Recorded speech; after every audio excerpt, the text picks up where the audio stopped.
Next on the news.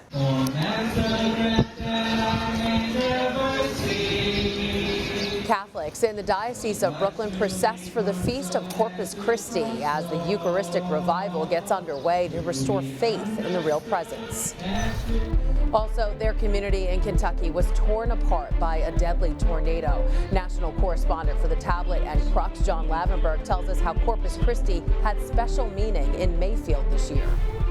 No relief for travelers with another weekend of flight cancellations, plus it was pretty amazing that when we found out that it was going to send a child to Disneyland. How prison inmates in a program to train dogs actually made a dream come true for a terminally ill child. I'm Christine Persichetti. Current News starts right now.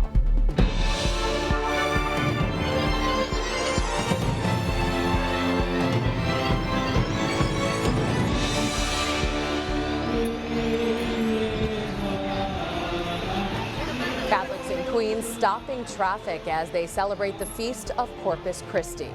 The processions this year helped to kick off the National Eucharistic Revival. The campaign, launched by U.S. bishops, is looking to restore Catholics' belief in the real presence. And that belief was on full display in the Diocese of Brooklyn. From the music after Mass to the sounds of the subway, parishioners at St. Sebastian's in Woodside took to the streets to share their love of Jesus. The pastor, Father Patrick West, led the procession through the Queens neighborhood on the Feast of Corpus Christi, holding the monstrance carrying the Blessed Sacrament high for all to see, a reminder that Jesus Christ is alive and walks among us. To be understood and to understand. Processions like this took place all over the Diocese of Brooklyn, from Blessed Trinity Parish in Rockaway, where parishioners stopped to pray at a sidewalk altar, to Our Lady of Angels in Bay Ridge, where a storefront stop drew the attention of community members, to St. Joseph's in Astoria, where children tossed rose petals in the street. Bishop Robert Brennan was also in Astoria at Most Precious Blood, where he processed around the block after celebrating Corpus Christi Mass. It's the feast of the church. It's the story of the church. And Bishop Brennan says the Eucharist is the heart and soul of it. But this feast day comes at a time when, according to a Pew Research study, nearly 2/3 of Catholics don't believe the bread and wine used at Mass become the body and blood of Jesus. Because of that, on Corpus Christi Sunday, the U.S. bishops launched the National Eucharistic Revival. Father Carlos Velasquez is helping guide the revival in the Diocese of Brooklyn. The whole revival is about us learning more about what the Eucharist is, to re-evangelize ourselves and to get us more on fire. A Corpus Christi procession in one diocese in the Midwest held special meaning this year. It was the first one in Mayfield, Kentucky since December's devastating tornadoes. National correspondent for the Tablet and Crux, John Lavenberg, is just back from Mayfield and joins us now. Hi, John. Hi, Christine. Happy to be here. Thank you. So you were there after those deadly storms. 6 months later, how are things looking? You know, when I was there 6 months ago in December, you get off the highway, you drive right there, and you get to Mayfield. And it was something you'd never seen before, with the destruction that was there, the buildings torn down, and the word that comes to mind about that is just chaos between the government, the National Guard, agencies trying to sort out everything that was happening and just, understand what they had to do. Now, 6 months later, the word that comes to mind is emptiness, about what it looked like, because you take that same road and, there's less debris. Some of it's been moved away, but mostly a lot of the debris has just been placed into piles on those same lots where buildings once stood. Some buildings that are still standing are empty and damaged, and then the streets are just empty. So it just crystallizes the long road that lies ahead. Right, still cleaning up, not rebuilding yet. Bishop William Medley of the Diocese of Owensboro obviously thought it was a good idea to come to Mayfield to have the procession there. What was his message to the parishioners? I know he was talking about the timeliness of the Eucharistic revival. You know, it's interesting, Christine. When I asked him about this, he talked about that he wasn't originally going to have the procession in Mayfield. Oh. And then someone actually said to him, you should go where the Holy Spirit is needed most. And when someone said that to him, his first thought was, well, after what just happened, that's Mayfield at this moment. And so his message to the parishioners was one of, this was Holy Land before tragedy struck, because it was made by God, and even after tragedy, it is still Holy Land. And he just encouraged them, told them that things will get better over time and stay committed to their faith. And though the Eucharist plays a big part in that, in keeping that community together. And I know it's a largely Hispanic Catholic community there. I know you spoke with a lot of the parishioners. What were they saying to you? You know, the faith for the people of Mayfield, it's grounded them. It's gotten them through these past 6 months at a time where things have moved slowly after a tragedy that none of them could ever imagine. And John, this community is getting a lot of support, not just from Catholic agencies like Catholic Charities, but also from other dioceses. Why did people travel miles and miles just to get to Mayfield for this procession? You know, the reason was largely one, to support the National Eucharistic Revival, but also to support the community of Mayfield. I mean, Kentucky is very big and very spread out, but the Catholic community, especially in the Diocese of Owensboro, is very close because it's a smaller diocese in terms of Catholic population. And what was very moving and what stood out was the way these out-of-town Catholics were just as moved by the Mayfield Catholics as the Mayfield Catholics were by them. And one thing I want to note that just stood out to me, Father Eric Riley of the parish there, towards the beginning of the Mass, there was a moment where he got on the pulpit. Of course, it was largely led by Bishop Medley. He got up on the pulpit and he said some words, and he looked out, and overall between the out-of-towners and the locals, there were about 250 people stuffed into a relatively small church, and he just said, it's a good day to worship the Lord, and couldn't help but smile at all those that had gathered there for the procession. Oh, that's so nice. Nice to see that support there. National correspondent for The Tablet and Crux, Don Lavenberg. Thanks for being here. Thank you, Christine. Happy to be here. A group of New York City's bravest got back to building for those in need after one of their own died a hero. This is the first ramp built by the Fight for Firefighters Foundation after the death of founding member Timothy Klein. Klein died while battling a fire in Canarsie in April. The ramp is being dedicated to him and another hero who worked in the same firehouse, firefighter Stephen Pollard. This gift will help 79-year-old Paula Antonio, who suffered a stroke and is paralyzed on one side of her body. The group plans to continue building ramps once a month. You can help New York City's bravest by going to their website, fightforfireFightersFoundation.com, and just click Donate on the upper right-hand side of the screen. While Compass Care Pregnancy Center in Buffalo, New York is still waiting to find out who's responsible for a recent firebombing there, a new investigation has now opened up, focusing on the pro-life center itself. The probe is the result of one of several pro-abortion measures Governor Kathy Hochul signed into law last week. It allows the state's Commissioner of Health to study pro-life pregnancy centers that don't provide abortion services and assess their impact on women's access to, quote, a comprehensive range of reproductive and sexual health care services. Compass Care's CEO says the center does not intend to comply with the probe. The final report is due December of 2023. The New York State Catholic Conference is speaking out against the new legislation and is encouraging defenders of life to do the same. While the bill has already been passed, you can still voice your opposition on the New York State Senate website. Just go to nysenate.gov/legislation and search for Bill A5499. The legislations page is where you can reach out to lawmakers and make your opinion heard. There is still no word Tuesday about the Supreme Court's decision that could possibly overturn Roe v. Wade, but the justices did pass down a win for religious freedom. The High Court decided Maine could not exclude religious schools from a tuition assistance program. The program helps students without a local public school pay to attend other public or private institutions as long as it's not a religious school. Chief Justice John Roberts said that non-sectarian requirement violates the free exercise clause of the First Amendment. The U.S. bishops praised the decision, saying in a statement the Supreme Court has rightly ruled that the Constitution protects not just the right to be religious, but also to act religious. In our pluralistic society, it is vital that all people of faith be able to participate in publicly available programs and so to contribute to the common good.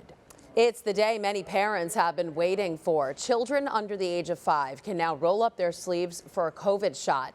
But while some parents are jumping at the chance to get their child vaccinated, others still have questions. Gloria Pazmino has the latest. Oh, It's a brief cry from this 7-month-old, but a sigh of relief for his mother, Dr. Sarah DeRue, a pediatrician at Children's National Hospital in Washington, D.C.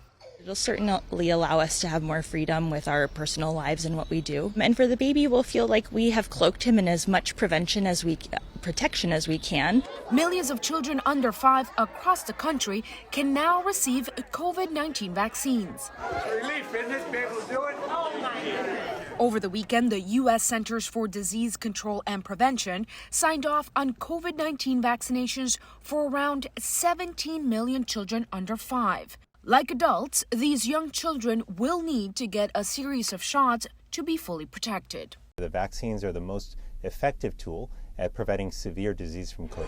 If you get your children vaccinated, expect some mild side effects. Soreness in the arm, fever, irritability, fatigue, and these typically lasted about 24 hours and they resolved. And while some parents have been waiting for more than 2 years for this moment, White House officials acknowledge some are still hesitant. We have work to do with our trusted messengers, pediatricians, healthcare providers, pharmacists across this country, and that hard work starts right now. Gloria Paspino, Current News. A group of New Yorkers came to the rescue after a taxi crashed onto the sidewalk, injuring 6 people in Manhattan Monday.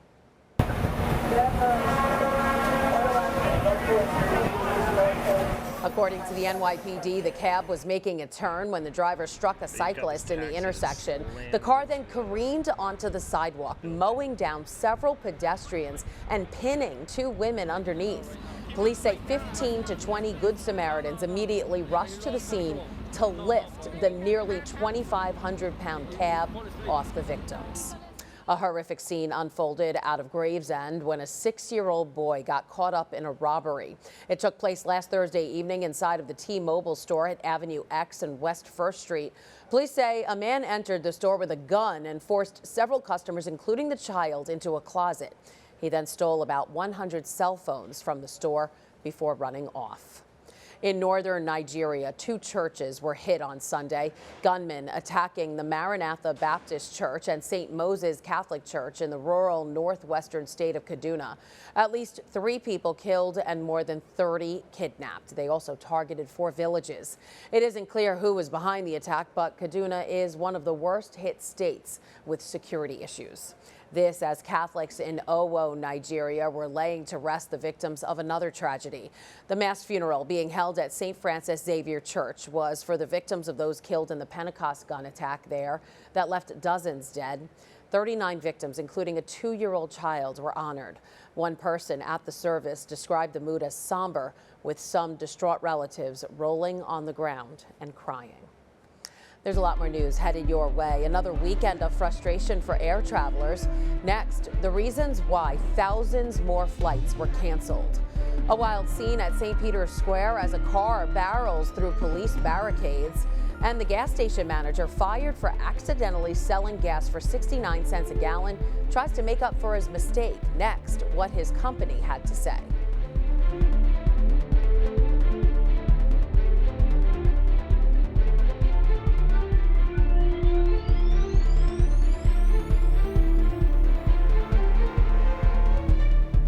There are now some big changes to the tablet website. You can get personalized access to the Catholic news you value. Sign up for free at thetablet.org. Millions of American travelers blindsided and frustrated by thousands of flights being canceled this weekend. The airlines were plagued by staffing shortages and weather problems. As Isabel Rosales reports, industry experts say this may be just the start of what's to come. Airlines are scrambling to get back on track after a weekend packed with disruptions. Sat on the plane for 4 hours. 4 hours before they took us back to the terminal. Friday, clocking the busiest air travel day so far this year, according to the TSA. Juneteenth and Father's Day driving more Americans to the skies. A devastating combo of bad weather, staff shortages, and infrastructure challenges, leaving carriers struggling to keep up. Altogether, more than 3,200 flights canceled between Friday and Sunday, per FlightAware. They said they shut up pilots, cabin crew, all kinds of shortage they have now. Experts are predicting more travel woes on the itinerary. The layover was supposed to be 2 hours and it ended up being 5. Major airlines already canceling even more flights. Southwest cutting nearly 20,000 of them between June and Labor Day. Delta will cancel 100 daily flights over the next 2 months. Frustrating for travelers and more costly too. Airfare shooting up more than 10% last month. I'm Isabel Rosales reporting. Nearly 400 flights were cut at the United Airlines hub at Newark Airport on Monday alone. According to United's CEO, bad weather and staffing shortages aren't the only problems. He says major airlines are still reeling from the pandemic and that it may take years to get the system back on track. What we as the whole industry need to do, however, and we need the help of our governments, is get the system back to running normally, because this is really frustrating for customers and unfairly frustrating for customers. And so our focus in the next few years, months and years, is to build a resilient system that can handle these increases in demand. Scott Kirby says the government needs to enforce the rules and limit the number of flights to what an airport can handle. He also says it's important to get air traffic control towers back to full staff. Until then, don't expect smooth flights for your summer vacation. But if you can't avoid the airport, then make sure to get there as early as possible and keep a close eye on your email, text messages, or apps, just in case your flight is canceled or delayed at the last minute. Airports are much more crowded on the weekend, so experts suggest flying in the middle of the week. You should also pay attention to refundable versus non-refundable tickets when booking. If your flight does get canceled and you need your money back instead of a voucher, you'll want to book refundable. Security is on high alert at the Vatican after shots were fired near St. Peter's Square. This is video of police stopping the car that they say sped towards the square and broke through police barricades. It happened around 10 Sunday morning, just 2 hours before Pope Francis was scheduled to appear for the weekly Angelus. Swiss guards shot out both front tires, but the car kept on going. Police then broke the windows and used a taser on the driver to subdue him. Luckily, no one was hurt. Church leaders in Italy have urged greater closeness to the sick and suffering after that country's first assisted suicide. 44-year-old Federico Carboni was paralyzed in a truck accident almost 12 years ago. He had several health problems and was prone to infections, and he won his legal fight for access to assisted suicide. Speaking after Carboni's passing, Archbishop Angelo Spina of Ancona said the Catholic Church respects every person and stops in the face of the mystery of suffering and illness. He also went on to say life is a gift and should never be touched. The New York State Catholic Conference has spoken out against doctor-assisted suicide. The conference has said that suicide is not medical care and that these policies are dangerous for patients, caregivers, and vulnerable people, such as the elderly and those who are disabled. The conference is urging Catholics to write their state lawmakers to oppose the practice. It's been a rough week for a now former gas station manager in California. He was fired after he accidentally set the pumps at 69 cents a gallon. So his family set up a GoFundMe and collected more than $24,000 to pay back the money lost due to his error. But as Erin Heft reports, what happened next will really have you shaking your head. I couldn't believe it. So then I checked my bank card, and then I really couldn't believe it. Premium gas priced at just 69 cents. I just pressed it, and then it just started working. Posting this video to Instagram, Daryl Sarita says he was shocked. He filled up both of his cars and extra tanks for his boat, over 100 gallons in total. So I posted the video on my Instagram because I felt like, well, I have a lot of followers. I might as well post it and let everybody enjoy it how I'm enjoying it. Cars lined up down the block. But this delight for many was one man's nightmare. 69 cents. He goes, yeah, the premium was set at 69 cents. And I'm like, oh, no. John Cezina says he was the one responsible for entering gas prices that day and simply got the decimal wrong. John says he was fired. He goes, yeah, you're probably going to be sued. And I said, oh, no. And he goes, yeah, so if anybody comes to your door and asks for John, don't answer the door because they probably got a subpoena for you. His family immediately started a GoFundMe, an effort to pay back the $20,000 the gas station lost in the several hours prices were wrong. And in just a few days, over $24,000 was collected. But there's an issue. John says he received this letter saying the company doesn't want the money. Later, that's when I got my memo, that said that. That they're not going to take it. Yeah, they don't want the money. They're not going to take it. And you're doing this for the wrong reasons. Over 1,000 people donated, Sarita being one of them. I donated $160 to the GoFundMe, and then I posted on my page and I told people to share it. GoFundMe says that's not how it works. GoFundMe told KCRA if the gas station company does refuse the funds, we will require the organizer to post a clear update to keep donors informed. And the over $24,000 will be refunded. I think he should just keep it. I think he should spend it on living his life until he gets a job, because it cost him his job, Thankful, John says he's just happy to know good people still exist. So I'm still in shock, and it's like, it just makes me feel like, there's good in this world still, it's worth fighting for. Again, that was Aaron Heft reporting. The former manager says he hopes the company will accept the money because it would give him peace of mind. He's currently applying for jobs and hopes something great is on the horizon. Still to come on Currents News, batter up. A big-time rivalry hits the diamond tonight. We'll preview the Collars versus Scholars game. And a sick child's dream fulfilled. Wait until you hear who is sending him to the happiest place on earth. Do you have a story idea or want to share a tip? Email us at newstips@desalesmedia.org or call our 24-hour number, 718-517-3122. We'll be right back.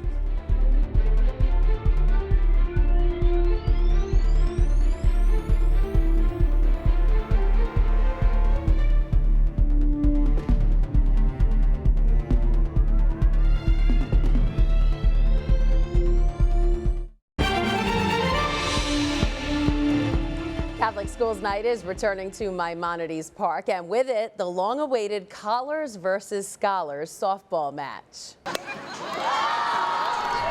The priests squaring off against the principals for the first time since 2019. Will diocesan educators make up for their loss 3 years ago, or will the Brooklyn clergy continue their streak?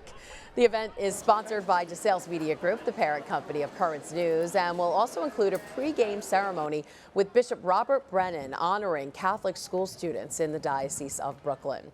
If you can't make it to Catholic Schools Night, then don't worry. Tomorrow we'll have full coverage of the event right here on Currents News. And finally, a group of inmates in California raised over $8,000 to make a dream come true and send a terminally ill child to Disneyland. It was all part of the Positive Change program, a prison reform effort that allows incarcerated men the opportunity to train rescue dogs. But they weren't just training pups. The program was also a food drive that focused on raising money for the Make-A-Wish Foundation. To be honest, we cannot grant wishes without community support through donations, volunteers, etc. And it is a wonderful opportunity to see this community come together to be able to support this wish. I think I maxed out on that, spent my $100 on the Chinese food, and it was pretty amazing that when we found out that it was going to send a child to Disneyland. The Positive Change program operates in 6 California prisons, including juvenile facilities. And upon completion, the dogs that are part of the program become certified therapy dogs. How nice. And that is Currents News. I'm Christine Persichetti. Thank you for joining us because we are putting your faith in the news. Hope to see you again next time.